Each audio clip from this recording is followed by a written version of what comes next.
Considered to inspire bravery, strength, and even mystical powers, the dragons have entrenched themselves in Japanese culture and history.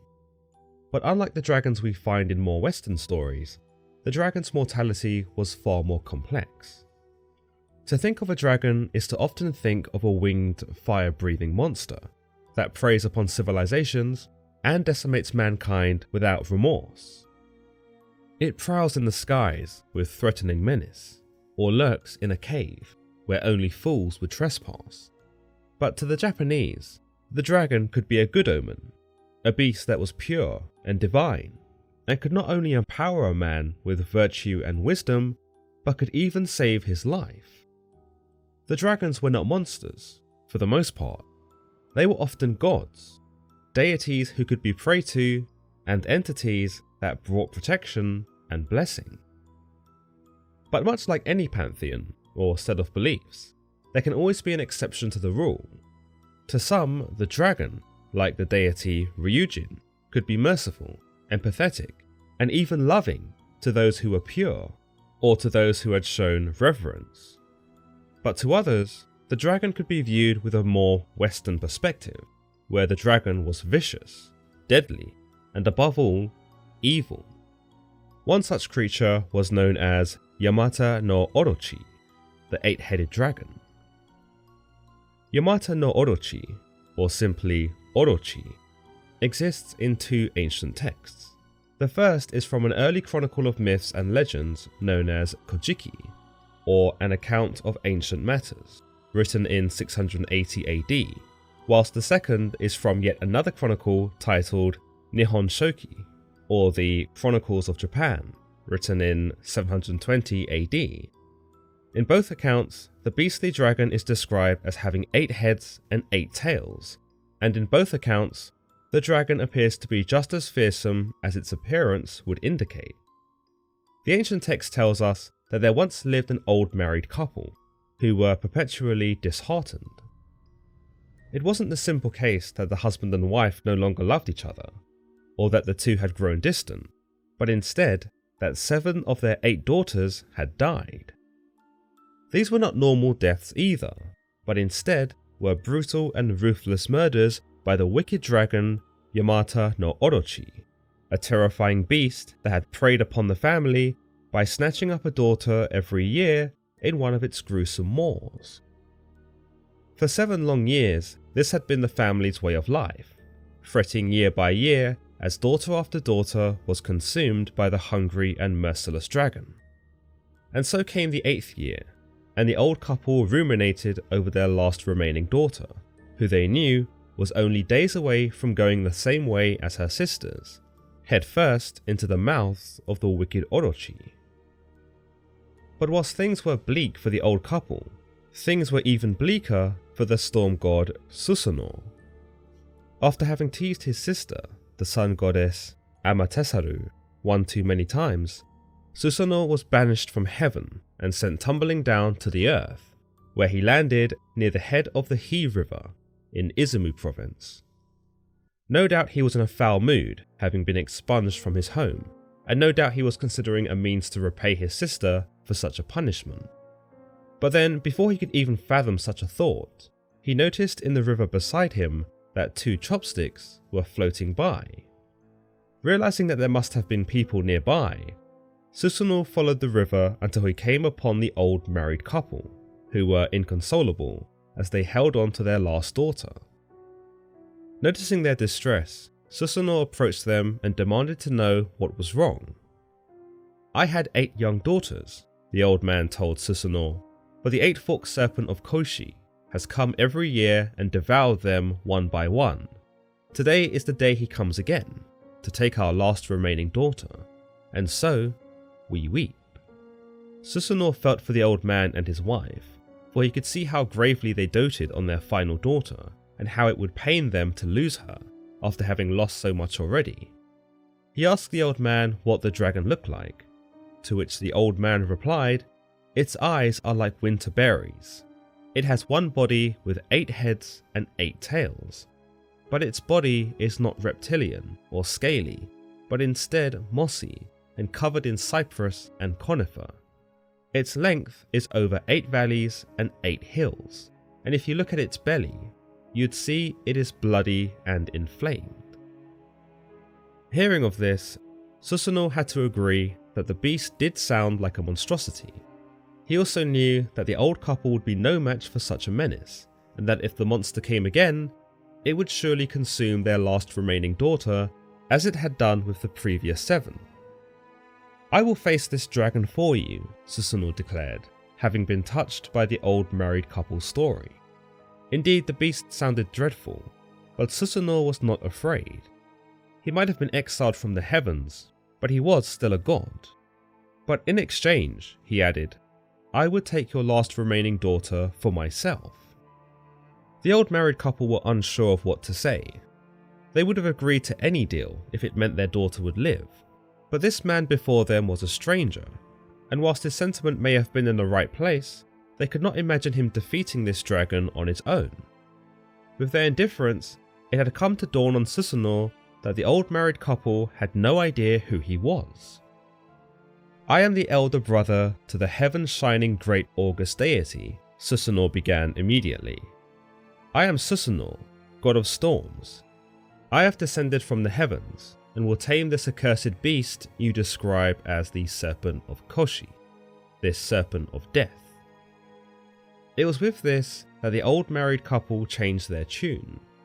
"Yes," they rejoiced. "If that is the case, and you are who you say you are, then our daughter's life is yours. We give her to you, so that you may spare her death at the mouth of Orochi." Content with this agreement, Susanoo changed the young girl into a comb, which he stuck in his hair for safekeeping. She was as good as his now, after all. With that, he quickly hatched up a plan and requested of the old married couple as much alcohol as they could manage. This came in the form of an 8-year-old liquor poured into 8 barrels that were to be placed on 8 platforms at 8 specific gates. Knowing better than to question the god, and probably desperate to try anything at this point, the old married couple helped Susanoo complete his master plan. Without a moment to spare, the 8-forked serpent approached where he believed the last daughter to be, but before he could pursue her, he became distracted by the first barrel of liquor. Dipping his head into the first barrel, he consumed the alcohol in seconds, before moving on to the second, the third, the fourth, the fifth, all the way until he had drunk all 8 barrels. With his final slurp, he was beyond intoxicated, and feeling too inebriated to do anything else, decided to lay all of its heads down for a nap. With the beast asleep, Susanoo made his move. He drew forth his saber and cut the serpent into pieces, so that the river He flowed like a river of blood. As Susanoo went about decimating the sleeping dragon, he found in one of the dragon's tails a great and mighty sword, which he took to offer his sister as a peace offering. This very sword would become to be known as the legendary Kusanagi no Tsurugi, or the Heavenly Sword, and was believed to be the origin of one of the 3 items that make up the imperial regalia of Japan, along with the Yata no Kagami mirror and the Yasakani no Magatama jewel. Today, the items represent valor, wisdom, and benevolence respectively, and are actually kept from public viewing so as to symbolize the authority of the imperial line. With the dragon defeated, the old married couple were true to their word and allowed Susanoo to keep their daughter. Not that they had much choice, now that she'd been turned into a literal comb. Susanoo and the young daughter would live happily in Izumo province, and it was here in this province that Susanoo would find some peace after his exile from heaven. In fact, he was said to become so refreshed in this place that he built his palace there. Later, he appointed the old married couple to be the caretakers of the palace, where the family lived in peace with their new god. The concept of multi-headed creatures, whether dragon or not, is something that's common in mythology. Cerberus, the dog who guarded the gates of Hades in Greek mythology, had 3 heads, whilst even further back, Mushmahu of Mesopotamian mythology was believed to have been a 7-headed serpent. perhaps a creature closer in stature to Orochi. Even in modern religious beliefs, Agni, the fire god, is depicted as having 2 heads in Hinduism, whilst the cherubim in Christianity are believed to have 3 completely different heads altogether. Ultimately, the use of multiple heads may have been a great way for the original authors to elicit fear or shock from their readers, for to see something so unusual at the time would no doubt be remarkable. But it may have also been a means to romanticize the unknown, and to fill the world that was relatively unknown to the ancients with fantastical elements that, for all they knew, may very well have been true. In Yamata no Orochi's case, the repetition of the number 8 is an interesting feature. Not only does the beast have 8 heads, but it also has 8 tails. It intends to kill 8 daughters over a period of 8 years, and is only stopped by drinking 8 barrels of liquor from 8 different gates. Why the number 8 is used so frequently could just be a poetic consistency, but it could also be due to the fact that in Japanese numerals, the shape of the number 8, Hachi, widens at the bottom, which in Japanese numerology suggests is a lucky number. With the bottom of the number widening, it reminds people of prosperity and growth. Perhaps the same notions could be applied to the story of Yamata no Orochi, perhaps more specifically for Susanoo, who assists the old married couple and later makes peace with his sister before building his palace. Another potential reason for Orochi possessing 8 heads could be because some of the more scary looking creatures, including spiders, scorpions, and octopuses, all have 8 legs. With these earthly animals invoking fear in humans, the ancient authors may have borrowed the same number of limbs for their dragon, in the hopes of producing a fearsome monster that invoked similar feelings. The concept of gods fighting dragons is a popular mythic trope in itself, and can be seen as a metaphor for order against chaos. Once more, the ancient writers appeared to craft the god as benevolent, and as a representation of order, whilst the dragon or serpent is usually malevolent, and a representation of chaos. One might argue that we as humanity were once envisioned by these ancient writers as these brave and powerful gods and heroes, and that the dragon became illustrative of the disorder and strife that we may find in our lives.